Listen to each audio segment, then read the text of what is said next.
So we continue our dashboard discussion by looking at the to-do list. It consists of a half a dozen groupings of lists of things that need to get done. We can choose a time frame for the elements in the list. Right now we're looking at everything. We can change it, for example, to just the actions that need to be considered this week. So I'll bring it back to all. And let's take a look at the pending follow-ups for customers. So this is a list of all the follow-ups that are pending for our customers. And we can sort this list on name or date. And we can do a reverse sort as well. So now it's sorted by date or by reverse date. Reverse date gives you the most recent date at the top, most distant date at the bottom. As you scan down this list, you can choose to click on any of these customers to get more detail. It brings up the customer form. We can see that a follow-up was required in May, and we can look for additional detail for this customer. Follow-ups that are late are identified with a late keyword. The very first follow-up in the list is not late, it's due today. If you're unsure how to use the to-do list, just click on the question mark and a help pops up describing how to use this tool. All right, so we also have job follow-ups, and they work just the same as the customer follow-ups. We can scan down, we can click on any of these, and it'll pull up the details for the job. We can see the follow-up that was required, and we can walk through the information on here and determine what to do next. And the same with lead follow-ups. Works the same as the customer and the job follow-ups. Next, we have a list of unsent invoices. There are 85 of them in this example. We can scan down and choose any of these and examine it further. We see that the invoice wasn't sent. We can open that invoice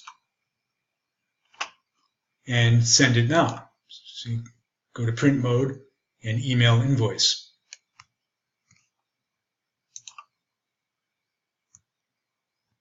And there's also lists of pending invoices. So 95 of these. Now these are invoices that we have sent to the customer, but the customer hasn't paid. So these are important to follow up on. And we can scan down and follow any of these.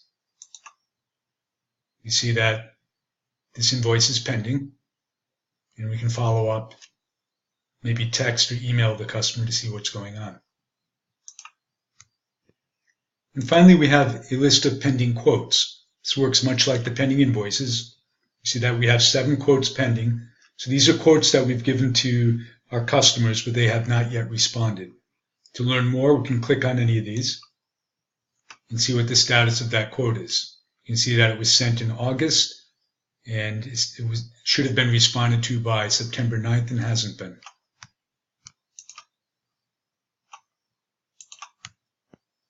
We also have a number of recent activity lists. There's 7 here. They consist of recent jobs, new customers, customer communications, phone calls, emails, and texts, new leads, emails, phone calls, and texts with leads, new quotes, and new expenses. And it works much the same as the to-do list. We can choose a time frame. So these are this is the recent activity listed for this month, and we can sort based on category, name, and date. And of course, there's the built-in help, so we can get an explanation of how this works from the built-in help. So if you want to learn about your recent jobs, you can go through this list and you can click on any of these. It'll bring you to the job and you can learn more. New customers, same thing. You can go to the list. You want to learn more about this, click on it, and the customer form pops up. With customer communications, this is tracking, emails listed here. If there are any phone calls, it would be listed as well. You can click on it. Customer comes up, so we go to the communication log for that customer, and we can see the emails and phone calls and texts that we've had with this customer.